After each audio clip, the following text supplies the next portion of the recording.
Olá, boa tarde, sou Jaime Oliveira e a partir de agora até às 13 horas no Fala Correntina de hoje, 31 de maio de 2023. Agradeço o carinho, sua audiência, sua companhia. Você que já está acompanhando a gente através do rádio ou através do aplicativo da Carícia FM, o nosso boa tarde para você, tudo de bom. Com essa data de hoje, 31 de maio, chegamos a 151 dias desse ano e falta exatamente 214 dias para o ano acabar. A lua está crescente, estamos no outono e o signo é de Gêmeos. Hoje no nosso Fala Correntina, estou recebendo, para essa entrevista de hoje, o professor Paulo Schovitz, sobre a educação. Vai falar sobre a educação de Correntina aqui no programa, desse 31 de maio. E ele já está aqui marcando presença no estúdio da Rádio Carícia FM. Boa tarde, Paulo. Boa tarde, Jaime. Eu queria mandar uma boa tarde para todos os ouvintes, mas em especial para os meus colegas professores, que nesse momento estão se preparando para retornar à sala de aula à tarde, enfrentar mais uma jornada, guerreiros que ganham muito pouco, são humilhados, maltratados, mas fazem seu trabalho com maior orgulho, com competência e com esforço. Um abraço, colegas. Então tá aí, Paulo Schovitz, que hoje no Fala Correntina, na Rádio Carícia FM. Paulo, vamos tratar hoje então aqui de vários assuntos relacionados à educação de Correntina.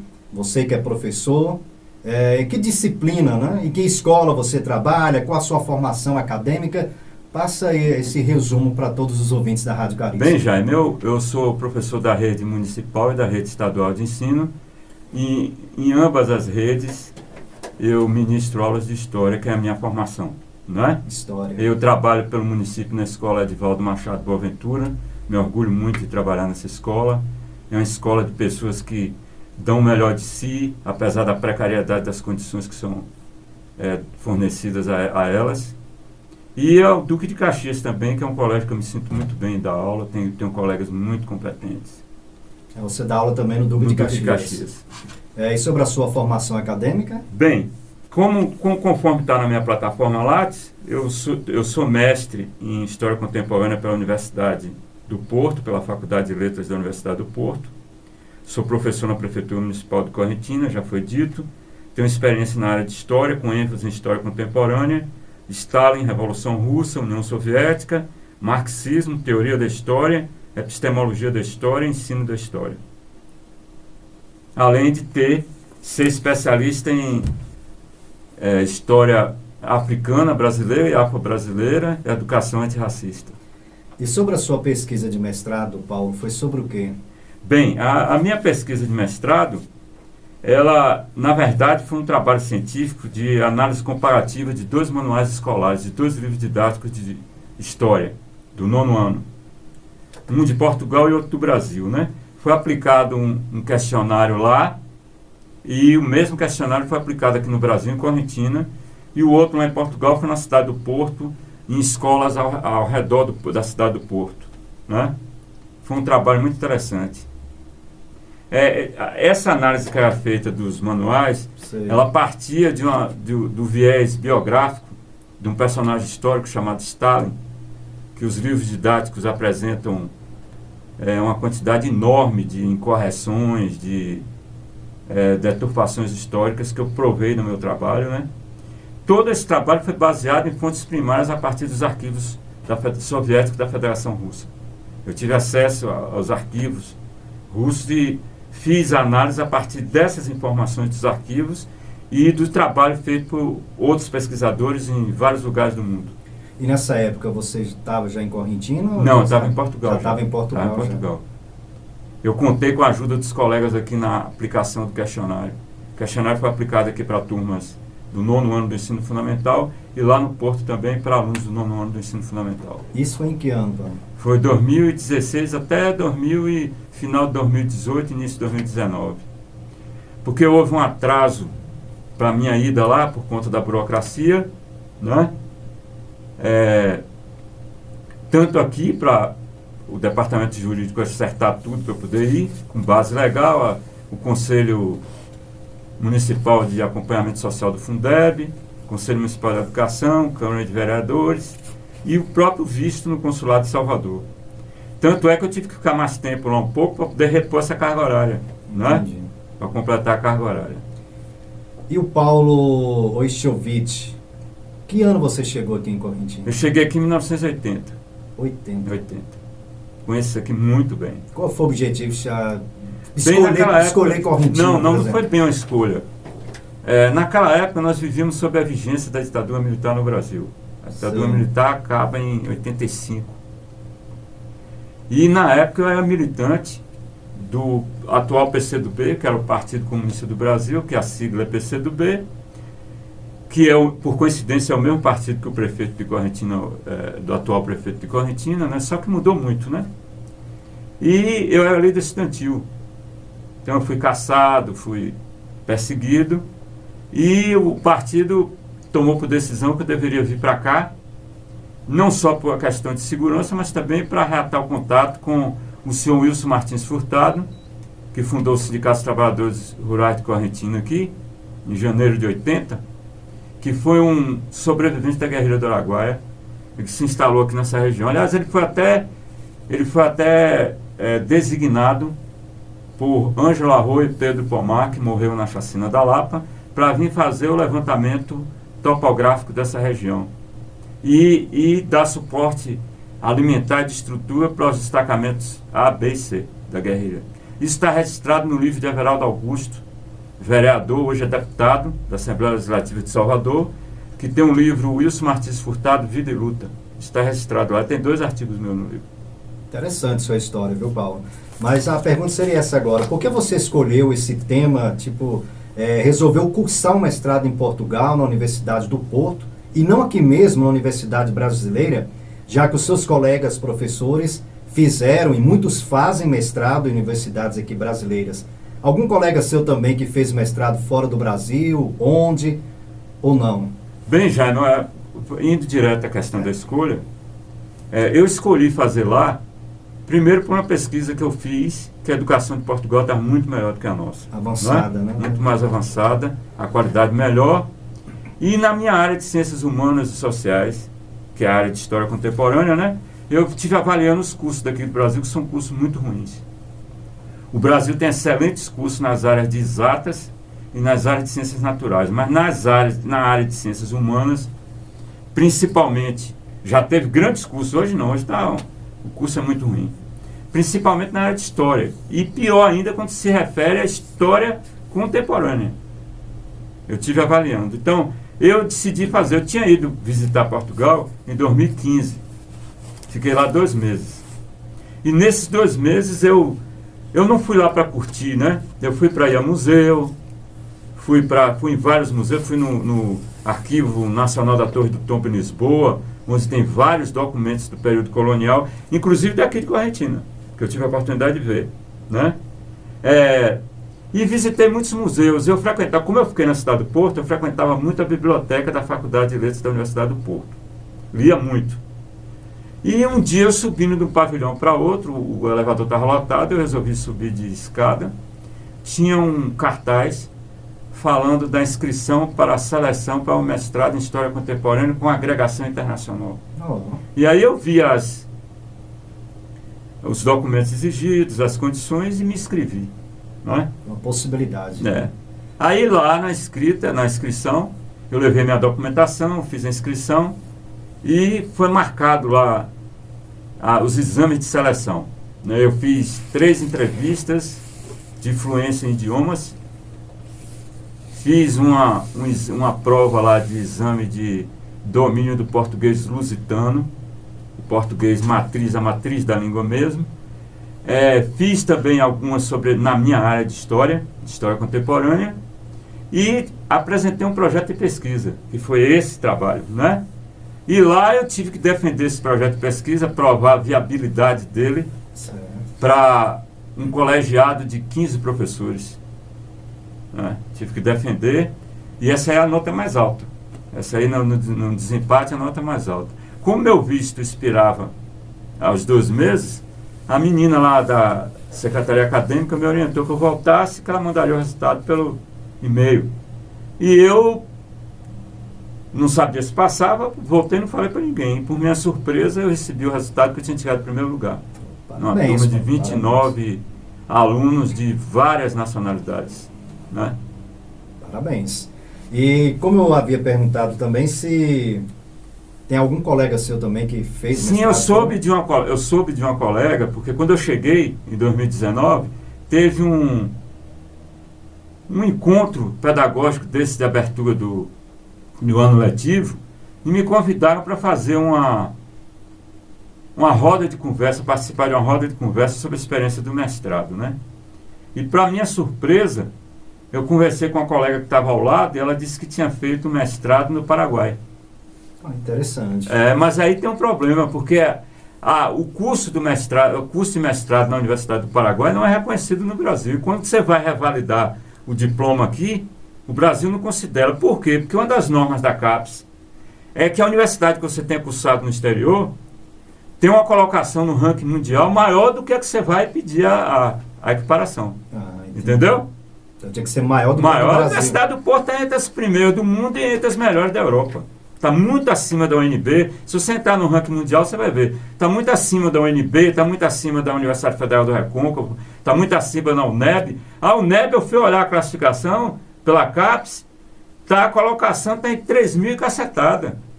Para minha surpresa, a Universidade Federal de Goiás está quase no mesmo nível. Entendeu? Aí é para ajudar a explicação de por que eu fui fazer lá.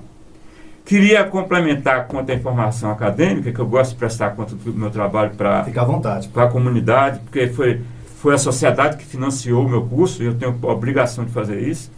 Essa aqui é a minha tese de mestrado, que teve a pontuação, a dissertação de mestrado, Stalin nos Manuais de Portugal e Brasil, que teve a maior pontuação da turma, porque lá a pontuação é até 20. Nenhum conseguiu a pontuação minha, eu cheguei a 18, que é o nível de excelência europeu, né? E no tempo que eu estava lá, eu produzi muito. Eu traduzi esse livro aqui que eu estou te mostrando, ó, de 520 páginas, traduzi pela primeira vez do russo para o português. Stalin perante o Tribunal Pigmeu, de Yuri Vassilievich Emelianov. Tradução de Paulo Zeuvice aqui, ó. São 520 páginas. É muito trabalho. Muito mesmo. Durante o curso lá, eu participei de um colóquio internacional sobre o 200º aniversário de Karl Marx, na Universidade do Minho.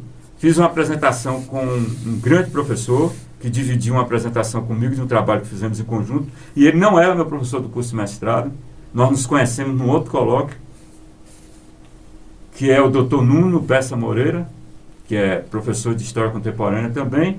Eu fiz uma apresentação lá, uma comunicação conjunta com ele, sobre a interpretação de Karl Marx por um autor americano canadense chamado Alan McGill.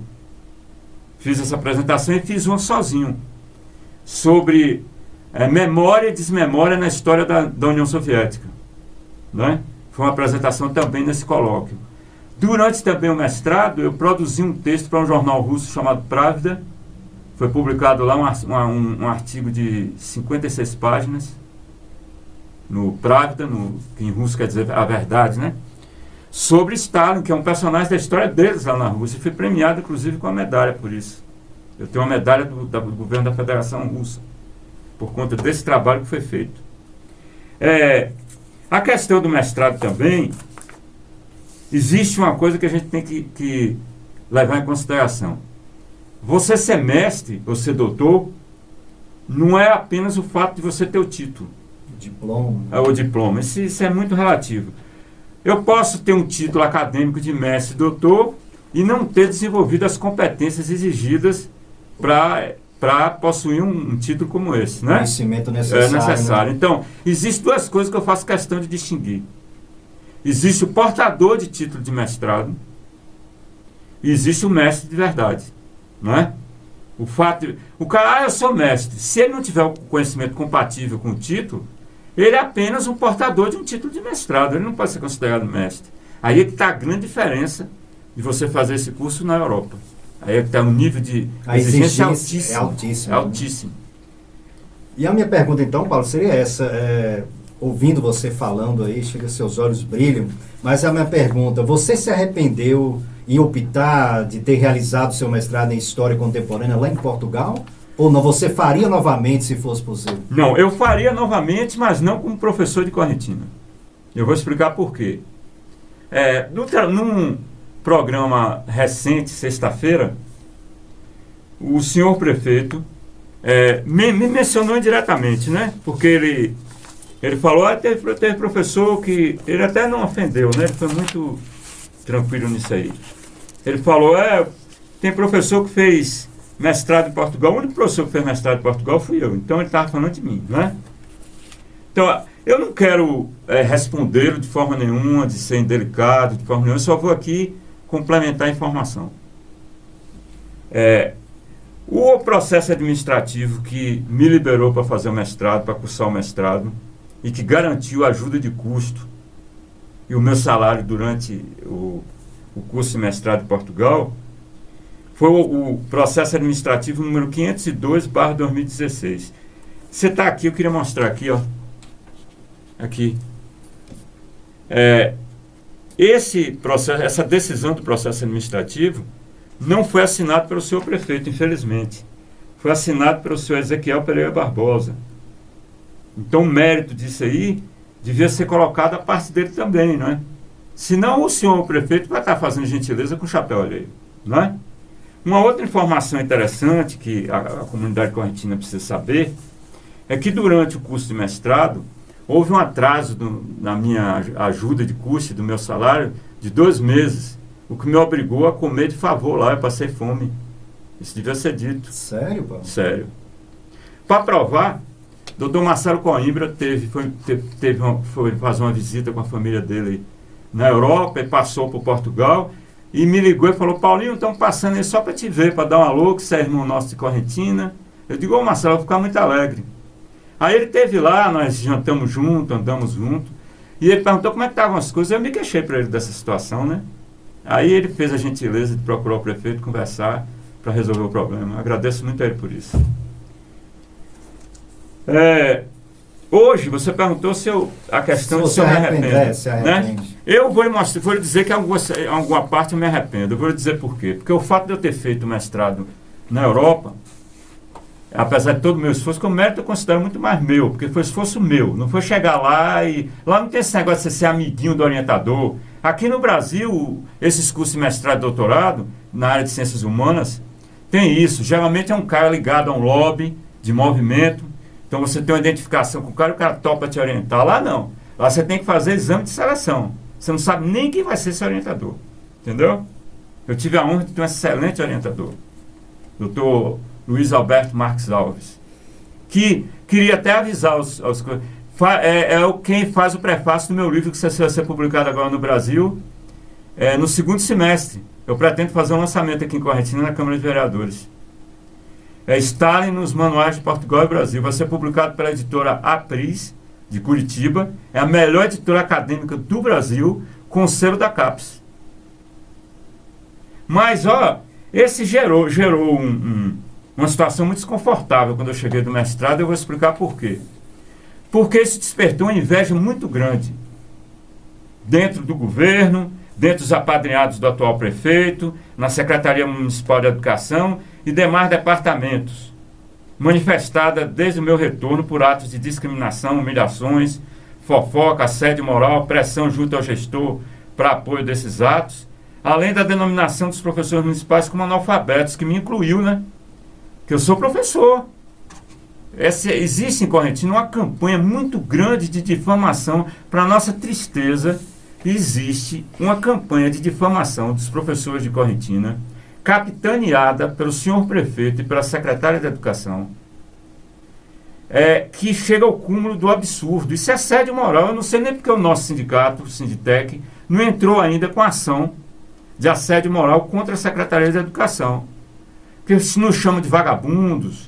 Teve declarações aí abertas, públicas, de que nós não trabalhamos durante a pandemia e ganhamos de graça sem trabalhar. Foi a época que nós mais trabalhamos. E outra, é altamente estressante, porque você não tinha horário de descanso. Tinha aluno que mandava material para você de madrugada, e você tinha que atender, entendeu? Então é muito pior do que você dar aula presencial. É muito pior. Nesse período, nós fomos taxados de vagabundo, como se nós... Agora você veja, nós estávamos pagando para trabalhar. Nós estávamos usando o nosso computador, usando a nossa casa, usando todo o nosso material, pagando a nossa energia, pagando a nossa internet para trabalhar. E ainda somos chamados de vagabundos. Por incrível que pareça. Mas eu digo a você, pela experiência que eu tenho de sala de aula, porque eu vivo no chão da sala de aula, eu não sou daqueles que se vendem a político para sair da sala de aula, para ter um conforto na Secretaria de Educação, para ganhar mais, não. Esses sim são os mercenários. Nós não somos mercenários, não. Nós não pensamos só em dinheiro, não. Se nós pensássemos só em dinheiro, nós não estaríamos na sala de aula. Nós estaríamos puxando o saco de algum prefeito para estar lá na secretaria, ganhando uma fortuna e nos afastando do estresse da sala de aula. Pelo contrário, eu sou mestre para a Universidade Europeia. Eu podia estar ganhando lá em Portugal dando palestra. Não é? E queria falar, inclusive, o seguinte: o meu mestrado ele tem um mérito muito maior do que o dos outros, eu vou lhe dizer por quê. Porque a lei exige que quando o professor se afasta para fazer mestrado e doutorado, ele tenha dedicação exclusiva ao curso. E houve aqui em Correntina pessoas que fizeram mestrado e que não se dedicaram exclusivamente ao curso. Né? Uma outra coisa, para dar um exemplo da inveja que foi gerada e de todo o mal-estar que foi gerado contra mim quando eu cheguei de lá. A Lei 720 e demais leis municipais dizem que o professor, ao retornar do curso, tem que procurar seu chefe hierárquico imediato para prestar conta do seu trabalho. E eu procurei a secretária de Educação, entreguei uma cópia da minha dissertação de mestrado, né? Ela até gozou, pegou a tese, jogou para lá e disse: isso aqui é uma apostilinha, né? Que foi a de secretária de Educação, hoje está no EJA, né? Eu até mandei um ofício para ela de resposta, pedindo a devolução dessa dissertação, já que ela era apenas uma apostilinha, não é? E de lá para cá começou muita coisa desagradável. Olha, Jaime, esse aqui é a colocação minha lá, ó, primeiro lugar no exame de classificação. Eu estou com o material todo aqui comprobatório na mão. Tem aqui a minha resposta à então secretária de Educação sobre essa atitude, pedindo a devolução da minha dissertação de mestrado. Agora você imagina a situação dessa, hein? Mas eu fiz isso também por uma questão de ajudar o município, né? E eu poderia estar hoje contribuindo com meus colegas de trabalho, de professores de história, na formação. Mas inventaram um bocado de coisa aí prejudicando isso. E por conta do ciúme também, né? Porque você já imaginou, eu com a formação que eu tenho, eu dar um curso aqui e ia mostrar que os outros que têm a mesma graduação, a mesma titulação, não estão muito aquém. Isso aí ia criar um constrangimento para eles. Nessa amostra pedagógica, nesse momento pedagógico lá que eu te falei em 2019, nessa roda de conversa, eu me lembro que no momento que me deram a palavra, fizeram um escândalo tão grande para não deixar eu falar, que eu fiquei totalmente constrangido. E uma outra coisa que me constrangeu muito foi que quando foi falar meu currículo, pediram para não falar. Para o rapaz, o mestre de cerimônia que estava encaminhando, para não falar. Então, elas são situações muito desagradáveis, coisa muito provinciana, muita picuinha, né? Mas hoje eu estou muito bem na sala de aula, porque hoje na sala de aula eu posso, inclusive, desenvolver mais pesquisa a partir do chão da própria sala de aula, né? Isso é bom, Paulo. São 12h35, nós vamos só um rápido intervalo comercial, em seguida a gente volta novamente aí com o Paulo, falando um pouco mais e ainda falando da educação de Correntina.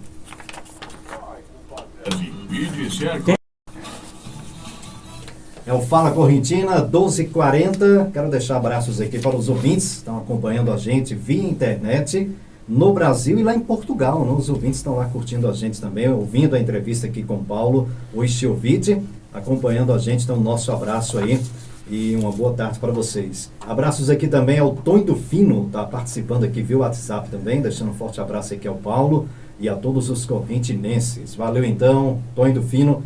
Agradecemos aí também o carinho de sua audiência. Paulo, são 12h41, continuando aqui com a nossa entrevista. Quando você concluiu o seu mestrado, retornou para a Correntina, o seu nível foi elevado? Você está em qual nível como mestre? Eu não estou no nível 6, que seria o nível de mestre e doutor, eu não estou. Né? Por quê? Olha, quando eu dei entrada, foi mais de um ano que eu dei entrada. Eu só fui receber o primeiro despacho sobre o processo. O processo eu tive lá uma vez, tinha sumido, ninguém encontrou.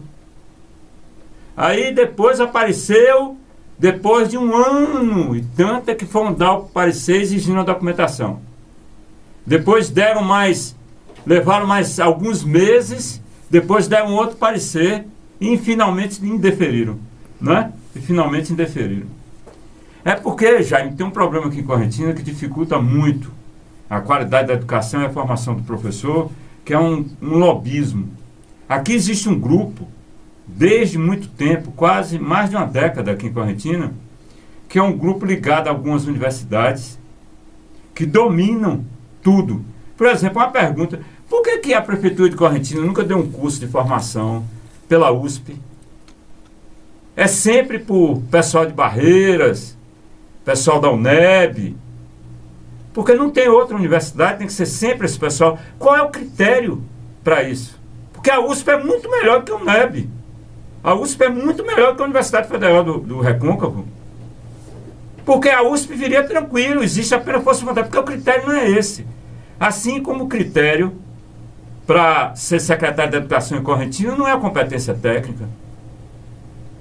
Aqui em Correntina, infelizmente, não é a competência técnica que é usada como critério para a nomeação de secretário. Aqui a gente tem gente que foi contratado para agente de endemia, foi parar na Secretaria de Agricultura. A atual secretária de Educação, ela não tem formação pedagógica. Ela não tem formação nenhuma em educação, ela é bacharel em Direito. Imagine. Aqui, para você ser secretário de Educação, ou você é filho de um político famoso, de uma família famosa daqui, ou você é filho de uma família que dá voto para o prefeito, entendeu? Ou você pode ter o melhor currículo, você nunca vai ser chamado. Isso aí você pode ter certeza disso. Nem eu quero. Eu hoje, Jaime, a minha grande preocupação é me aposentar, terminar meu trabalho, me aposentar e me embora do Brasil. Porque lá fora eu sou muito respeitado. Aqui não, mas lá fora eu sou muito respeitado. Sou muito respeitado. E você deve ficar onde você é bem acolhido, né? Verdade. Onde você tem que ficar onde você é bem acolhido. E como... Pode falar, pode ficar à vontade. Sobre a questão, vamos entrar um pouquinho na questão prática da situação da educação de Correntina, que é o propósito dessa nossa entrevista. Bem, Jaime, o problema da educação de Correntina é muito complexo. E ele já vem de muito tempo. Eu disse a você que eu cheguei aqui em 1980, já encontrei problemas sérios de educação. Infelizmente, esses problemas não melhoraram. Alguns chegaram até a piorar. E para você, então, quais seriam os principais problemas da educação de Correntina? Isso, numa entrevista não daria. Eu vou ver se eu... Resume para a gente. Vou resumir. Olha, existe tem uma coisa que o senhor prefeito falou na entrevista dele na sexta-feira que eu concordo com ele. Há realmente um índice baixíssimo da nota do IDEB, que é o Índice de Desenvolvimento da Educação Básica. E isso é preocupante, porque Correntina deveria estar... Agora, o que eu não concordo com ele é a forma como ele analisa a causa disso. Não é? Porque quando a gente tem uma preocupação de fazer um projeto político mesmo, de verdade, para resolver um problema, a gente não fica procurando bode expiatório. Albert Einstein dizia, se você procura resultados diferentes usando a mesma fórmula, o mesmo método, você não vai ser bem sucedido. Não é? Então você não está nem na sua razão do raciocínio. Porque, repare bem, na entrevista foi dito que foi investido em educação, que foi feita muita coisa, alguma coisa foi feita sim, né? Mas a responsabilidade por essa deficiência na nota do IDEB, de quem será?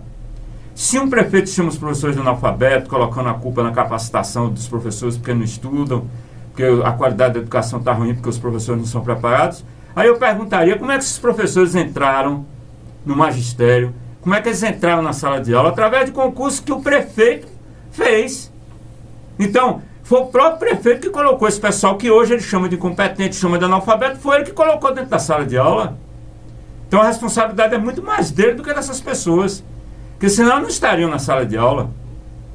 E o problema do critério, quais foram as empresas que fizeram esse concurso? Não é? Por que não chamam o ONB? Por que é que não chamou outras? Porque os critérios, o objetivo com o concurso não era trazer qualidade, funcionários de qualidade, funcionários públicos de qualidade para atuar na área da educação. É uma contradição do prefeito, porque se ele xinga os professores de burro, de incompetente, né? Mas a culpa não é desses professores, não. A culpa é de quem os encaminhou para a sala de aula, que foi o prefeito através do concurso público, né? Uma outra questão, já interessante, é que Correntina tem um problema seríssimo, que é o iletramento. Nós somos uma sociedade iletrada. Correntina tem 32 mil habitantes, já faz muito tempo que Correntina não tem uma banca de revista. Tiveram bancas de revista aqui em posto de gasolina aqui que faliram porque o povo não lê. Não é da cultura do povo correntinense ler. E a leitura é muito boa. Vou dar um exemplo aqui. Quantas bibliotecas Correntina tem de verdade? Diz que tem uma biblioteca municipal. Eu entro lá, que não é uma biblioteca, que não é um depósito de livro. O conceito de biblioteca é algo extremamente diferente disso. Correntina não tem um teatro.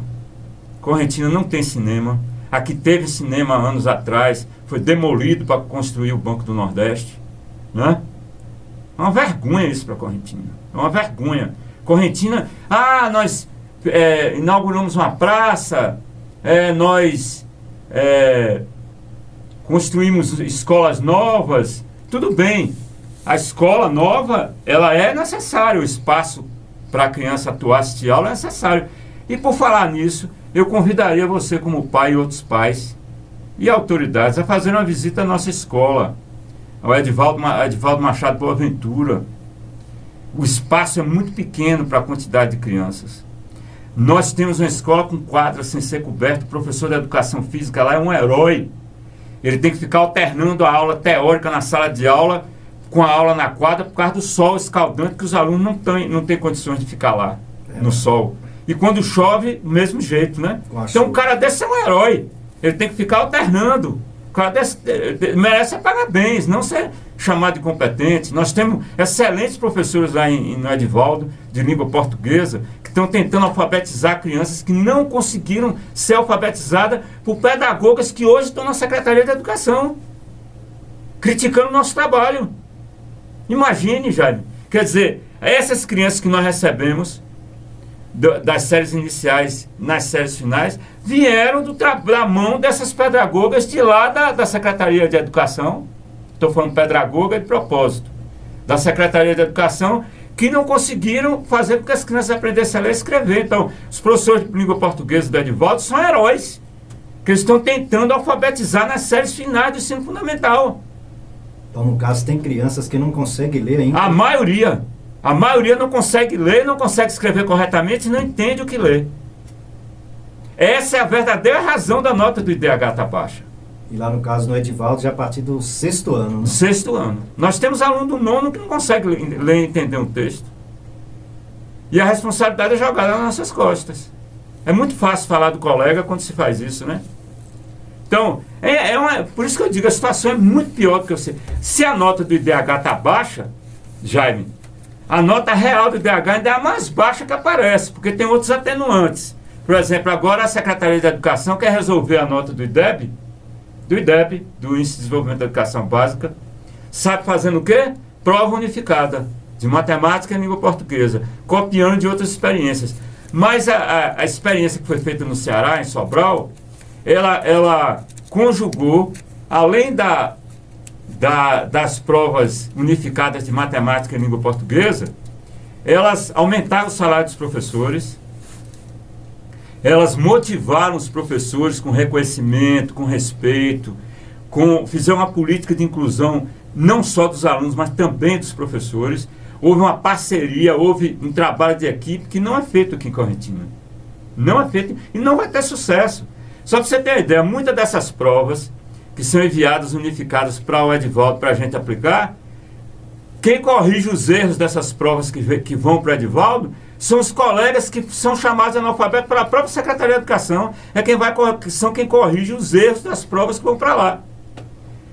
Há ainda um outro problema que é ligado à questão da educação, porque a educação, você não pode ver a educação só com a sala de aula, as 4 paredes da escola.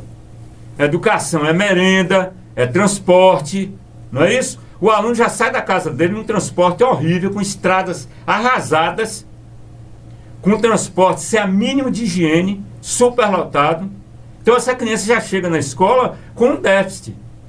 Já chega cansada com um déficit. E a questão da merenda escolar. Esse ano, no início do ano letivo, nós ficamos mais de um mês sem receber merenda escolar, os meninos sem merenda escolar. Depois desse período, na primeira unidade, faltava mais 20 dias, faltou o fornecimento da merenda escolar. E vou lhe contar uma coisa aqui muito triste para mim, talvez seja para você como pai também. E aí eu queria fazer um parênteses que eu esqueci de fazer e parabenizar como pai, porque você é pai de uma aluna minha chamada Júlia, que é uma menina educadíssima, muito esforçada, que é uma das poucas crianças na sala de aula que me fazem perguntas, né? Então você está de parabéns, porque se existisse essa parceria, esse acompanhamento dos pais, ao invés de estar xingando o professor quando faz greve, de vagabundo, né, e tal, fizesse isso que você faz como pai, que é dar o suporte, acompanhar, entendeu? Estaria também contribuindo com a educação do próprio filho. E estaria ajudando o nosso trabalho. Então, parabéns a você pelo acompanhamento que você faz. Voltando à questão. Chegou uma situação tão triste no Edivaldo, que nós acompanhamos crianças desmaiando com fome. Nesse período de não fornecimento da merenda escolar. Porque tem crianças que a maior parte da alimentação dela é justamente quando ela está na escola. Infelizmente, por causa do nível de pobreza. Não é? Tem um aspecto aqui que eu gostaria de abordar. Tem uma turma de alunos do Brejo Soares, que tem uns 70 quilômetros de distância daqui de Correntina, que eles acordam 4 horas da manhã para pegar o ônibus. Então não dá tempo tomar o café da manhã. E nesse período foram os que mais sofreram. Tiveram colegas professores lá que ajudaram na alimentação, a própria escola que faz um trabalho social também ajudou na alimentação desse pessoal. Então é uma realidade muito triste, né? Verdade. Desse pessoal. Aliado a toda essa situação, a questão da formação, porque quais são os principais gargalos da educação? Você tem escolas que são muito mal estruturadas, você não tem sala de internet, você não tem determinado apoio que o professor precisa, quadra coberta, você só tem um livro didático, você não tem uma biblioteca suficiente. Vou dar um exemplo aqui. A biblioteca do Colégio Edivaldo Machado Boaventura é um cubículo insalubre, com cheiro de mofo, não tem um ar-condicionado, não tem um ventilador, não tem uma janela. Como é que a criança frequenta um local insalubre desse para ler? Qual é o gosto que ela vai ter na leitura dentro de um ambiente desse? É isso que devia ser visto. Interessante que toda essa situação não sensibiliza as autoridades, não sensibiliza o Conselho Tutelar, que é responsável para defender os direitos da criança e do adolescente, não sensibiliza outras autoridades que são responsáveis para proteger a criança e o adolescente. Né? É uma situação muito triste. Então é muito fácil colocar a culpa no professor, não é? É sempre muito fácil. Agora são 12h54, Paulo.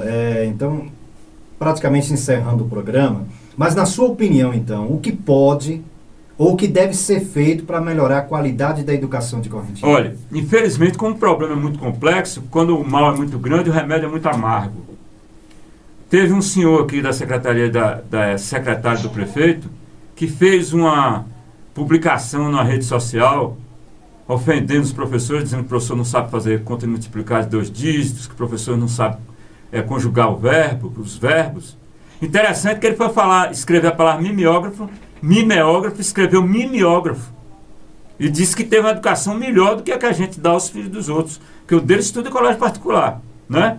Isso é uma coisa ruim. O filho do próprio prefeito estudou em colégio particular.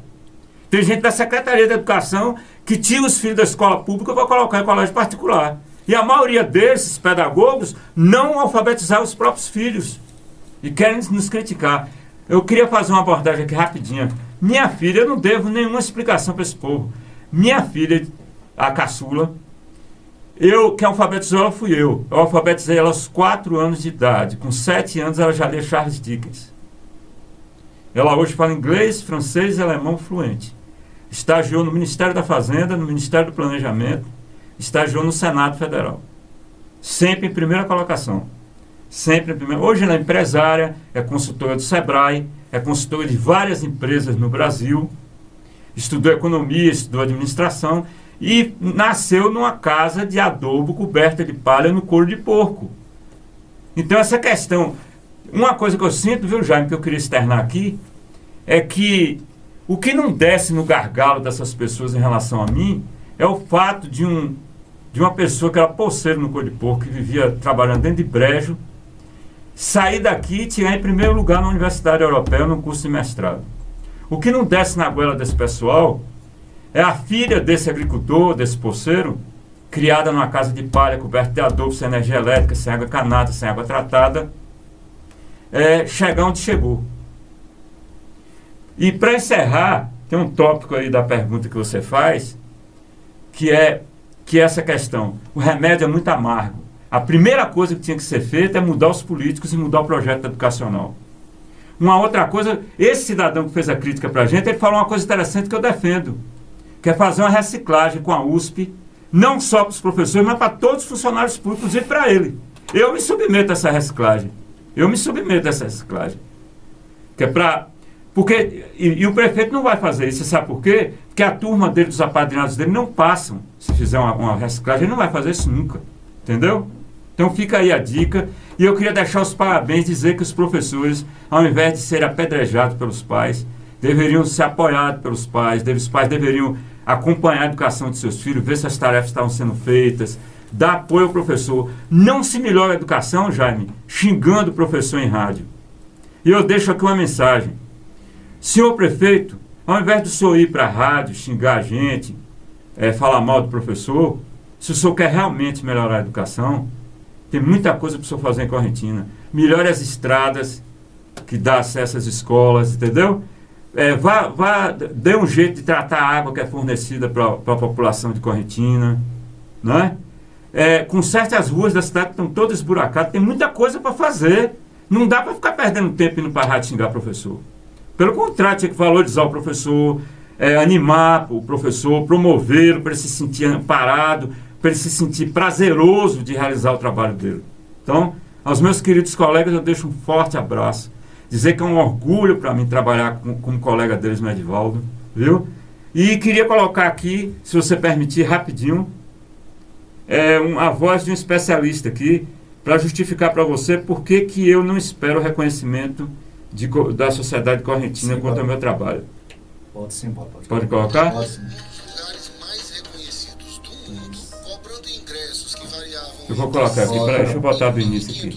Então são 12h59. Vou colocar aqui, ó. Vamos lá então. Pode fazer é tentar conquistar a atenção e a admiração de pessoas medíocres. Teve um experimento feito nos Estados Unidos, onde o violinista Joshua Bell tocou durante 45 minutos no metrô de Nova York, usando um violino Stradivarius avaliado em mais de 3 milhões de dólares. 4 pessoas pararam, 2 bateram palmas, e no final da apresentação ele conseguiu arrecadar 20 dólares. E naquela mesma noite, ele tocou num dos lugares mais reconhecidos do mundo, cobrando ingressos que variavam entre 100 e 1.500 dólares, e foi simplesmente ovacionado pelo público. Essa experiência nos mostra que, mesmo um talento extraordinário, se estiver sendo exibido no lugar errado, ele não brilha, não é reconhecido. E isso acontece com profissionais de todas as áreas. Pode ser na empresa que ele trabalha, pode ser na cidade onde ele mora. Quem quer de fato ir mais longe na carreira precisa se certificar de que está dando o seu melhor, mas também que está no lugar certo e mostrando o seu trabalho para as pessoas certas. Então, é uma mensagem que eu deixo para os colegas professores. Não esperem reconhecimento, porque grandes talentos nunca vão ser reconhecidos por gente medíocre. Entendeu? Continuemos o nosso trabalho. Um forte abraço para os colegas. Paulo, antes aqui das suas considerações finais, já são 13 horas. A Ilza Torres está participando com a gente. Certo. Ela diz aqui parabéns por essa grande entrevista maravilhosa, amei. E parabéns a todos. E para você, Paulo. Temos também a participação aqui da Cleonice Barbosa. Parabéns ao professor Paulo, né, pela conquista. E ela lá da comunidade do Barreiro Vermelho. Então, Paulo, fica as suas considerações finais. Se tiver algo mais também a ser colocado, alguma mensagem que você quer passar também à sociedade correntina, às autoridades de Correntina, sinta-se à vontade nas suas considerações finais. Bem, como eu tinha dito, esse cidadão lá que é secretário do prefeito falou de se fazer uma reciclagem. Então, seu prefeito, vamos convidar a USP para fazer uma reciclagem aqui com todos os funcionários da prefeitura, não só com os professores, e vamos ver quem realmente é medíocre. Tá bom? Eu faço esse desafio para o prefeito. Chama a USP, mas não se meta no meio para gerenciar o resultado, não. Bote vários profissionais da USP, de várias áreas, para fazer a reciclagem com os professores e com outros funcionários, cada qual no seu nível e na sua área específica. Então o prefeito topa mesmo fazer isso? Se a secretária da Educação topa mesmo fazer isso? Nós precisamos de secretários da Educação que sejam da área. Não se vai resolver o problema da educação de Correntina colocando o secretário da Educação bacharel em Direito. Tem que colocar o secretário da Educação que tenha competência para exercer a função e que seja qualificado na respectiva área. Então, vamos trabalhar, gente. Ao invés de ficar procurando culpados sobre a situação, faça a sua parte. Asfalte as estradas que dão acesso às escolas, não é? Melhore as escolas que precisam de melhoria. Garanta a merenda escolar de forma contínua, de qualidade, não é? Cobre dos pais também a participação deles na educação de seus filhos, na produção do conhecimento, não é? E como eu disse aos colegas professores, não desanimem não. Tem uma música de Paul McCartney, que o título é Let It Be.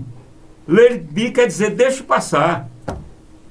Tem um outro poeta brasileiro, Mário Quintana, que ele diz assim: eles passarão e nós passarinhos.